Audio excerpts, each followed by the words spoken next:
Nama saya Faisila Anamuring, nombor BTC 8389. Video ini refleksi diri berdasarkan video tentang autism, apa yang kita tahu dan apa yang tidak kita tahu.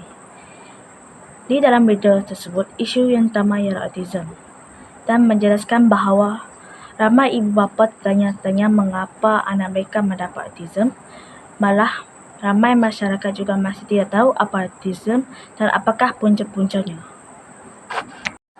Berdasarkan video tersebut, apa yang saya tahu tentang autism adalah gangguan perkembangan neurologis yang mempengaruhi kemampuan seorang kanak-kanak dalam berinteraksi sosial, berkomunikasi dan memiliki minat atau perilaku yang terbatas dan berulang. Biasanya, autism ini bermula apabila usia anak-anak 3 tahun ke atas dan hal ini berlangsung sepanjang kehidupan. Kanak-kanak dengan autism mungkin memiliki kesukaran dalam membaca ekspresi wajah, memahami emosi orang lain, bermain sosial, dan berkomunikasi secara verbal atau non-verbal. Sebagai contoh, antara tingkah laku anak autism iaitu mengelak dari berhubung mata dengan orang lain, dan ada kalanya mereka juga kurang bertindak balas apabila nama mereka dipanggil. Hal ini kerana mereka suka untuk melakukan aktiviti berkumpulan dan lebih suka untuk melakukan aktiviti yang menarik minat mereka saja. Namun begitu, ada kalanya mereka juga menunjuk kelebihan tertentu seperti melukis atau menghafal dialog. Oleh itu, setiap individu dengan autism memiliki tingkah keparahan dan karakteristik yang berbeza. Antaranya ada yang kelihatan bersenyap dan seperti dalam dunia sendiri, manakala ada yang bertindak impulsif dan agresif. Seterusnya, apa yang kita belum ketahui tentang punca sebenar berlakunya autism? Pelbagai kajian tentang punca autism masih dijalankan sehingga kini. Ada yang berpendapat biasa menjadi punca autism, namun begitu, perkara tersebut tidak benar. Walaupun tiada punca tunggal yang pasti mengenai autism, perkara pengkaji telah mengenal pasti berapa faktor yang menyumbang kepada perkembangannya. Antara salah faktornya ialah genetik. Hal ini kerana penyakit autism ada kecenderungan untuk diwarisi dalam kalangan keluarga dan yang mungkin sesuatu diwarisi daripada ibu bapa kepada kanak-kanak. Sebagai contoh, sekiranya salah seorang ibu mempunyai autism, maka anaknya berkemungkinan untuk mempunyai autism juga. Jika seorang didiagnosi dengan penyakit autism, terdapat kemungkinan adik-beradiknya juga mempunyai keadaan sama. Oleh itu adalah menjadi kezaliman untuk sepasang kembar mempunyai autism. Faktor persekitaran juga mengakibat perkembangan autism. Contoh seperti berlaku masalah ketika ibu mengandung, pendedahan kepada botol plastik dan ubat yang diambil ketika itu juga memainkan peranan.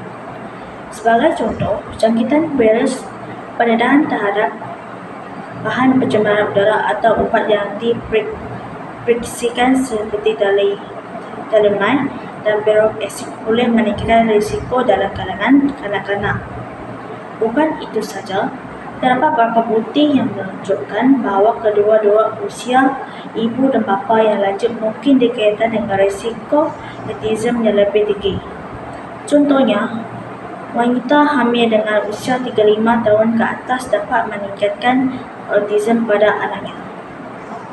Oleh itu, kesedaran mengenai autism dalam kalangan anggota masyarakat amat penting kerana masih ada kalangan anggota masyarakat tidak memahami apa itu autism kerana kebanyakan kanak-kanak yang menghadapi keadaan normal seperti kanak-kanak biasa. Ibu bapa juga memainkan peranan penting, iaitu jika anak menunjukkan tanda-tanda autism, perlu mendapatkan perawatan pakai dengan segera. Pekerja sosial memainkan peranan penting dalam membantu individu dengan autism dan keluarga. Mereka berfungsi sebagai perantara individu, keluarga mereka dan sumber-sumber bantuan yang tersedia. Dari segi pendidikan dan kesedaran, pekerja sosial boleh membantu mendidik individu ataupun anak-anak dan keluarga tentang autism, termasuk apa yang boleh diharap, bagaimana untuk berinteraksi dan cara untuk membantu tersebut mencapai potensi yang penuh mereka. Hal ini kerana pekerja sosial mempunyai pengetahuan yang luas tentang sumber dan perkhidmatan yang tersedia untuk individu dengan autism dan keluarga mereka. Sebagai contoh, pekerja sosial boleh merujuk keluarga ke terapi, program pendidikan khas dan hal-hal sumber yang mungkin membantu.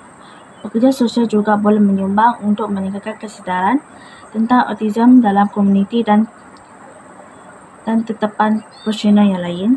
Contohnya, menyediakan pendidikan dan latihan mengenai autism pada sekolah, profesional penjagaan kesihatan dan majikan untuk memudahkan pemahaman dan penerimaan dan kemasukan individu yang mempunyai autism.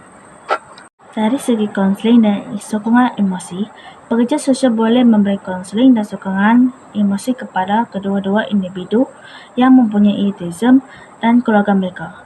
Sebagai contoh, pekerja sosial membantu mereka memahami dan mengatasi cabaran dengan autism seperti kesukaran sosial, halangan komunikasi dan isu diri.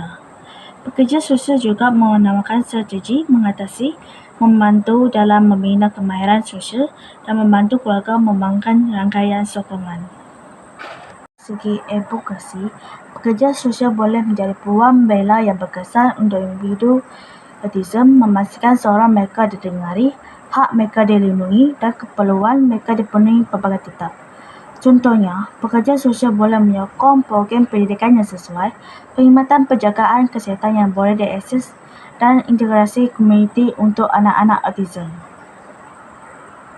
Dalam keseluruhan, pekerja sosial memainkan penting dalam membantu individu ataupun anak-anak autism dan keluarga mereka dalam mencapai tujuan dan mendapatkan sokongan yang diperlukan. Sebagai contoh dari sokongan, emosi, kaunseling, bimbingan praktis, dan pelatihan. Pekerja sosial dapat membantu individu ataupun anak-anak dengan autism dalam mencapai potensi penuh mereka dan membantu keluarga dalam merawat dan menyokong mereka dengan cara yang terbaik. Oleh itu, pekerja sosial dapat memastikan individu dengan autism memiliki sokongan yang diperlukan untuk menjalankan kehidupan yang membawa kebahagiaan dan mampu membuat keputusan tanpa bergantung dengan orang lain.